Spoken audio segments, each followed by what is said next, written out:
भोईकर भूत की कहानी।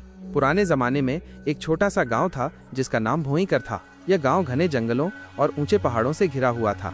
गांव के लोग सीधे सादे और मेहनती थे, जो खेती करके अपना जीवन यापन करते थे। लेकिन गांव में एक अजीबोगरीब बात थी। वहां एक भयानक भूत रहता था जिसे लोग भोईकर भूत कहते थे। भोईकर भूत एक विशालकाय आकृति थी जिसकी आंखें आग की तरह चमकती थीं और दांत नुकीले थे।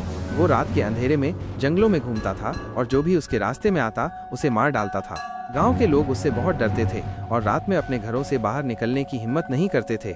एक दिन गांव में एक युवा लड़का आया जिसका नाम वीरू था। वीरू बहुत बहादुर और साहसी था। उसने गांव वालों से भोईकर भूत के बारे में सुना और उसे मारने का फैसला किया।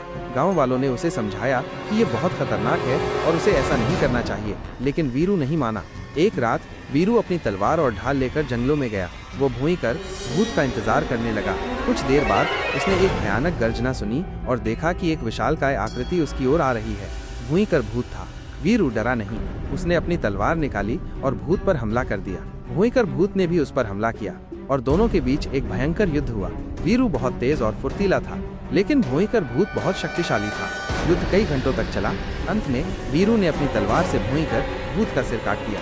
भोईकर भूत जमीन पर गिर गया और मर गया। वीरू ने भूत को मार दिया था।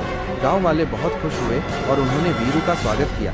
उन्होंने उसे अपना हीरो माना और उसे इनाम दिया। वीरू गांव में रहने लगा और उसने गांव वालों की मदद की। लेकिन भोईकर भूत की कहानी यहीं खत्म नहीं हुई। कुछ सालों बाद गांव में एक और भयानक भूत आया। यह भूत पहले वाले से भी ज्यादा खतरनाक था। उसने गांव वालों को डराना और मारना शुरू कर दिया। गांव वाले बहुत डर गए और उन्होंने वीरू से मदद मांगी। वीरू ने फिर से भूत को मारने का फैसला किया। वो अपनी तलवार और ढाल लेकर जंगलों में गया। इस बार भूत बहुत चालाक था। उसने वीरू को फंसाने के लिए एक जाल बिछाया। वीरू जाल में फंस गया और भूत ने उस पर हमला कर दिया। वीरू बुरी तरह घायल हो गया, लेकिन उसने हार नहीं मानी। उसने अपनी आखिरी ताकत से भूत पर हमला किया और उसे मार डाला। वीरू की मौत से गांव वाले बहुत दुखी हुए, लेकिन वे जानते थे कि उसने उन्हें एक भयानक खतरे से बचाया था। उन्होंने वीरू को एक हीरो के रूप में याद किया और उसकी बहादुरी की कहानियां सुनाई। कहानी का नैतिक। यह कहानी हमें सिखाती है कि बुराई हमेशा हार जाती है।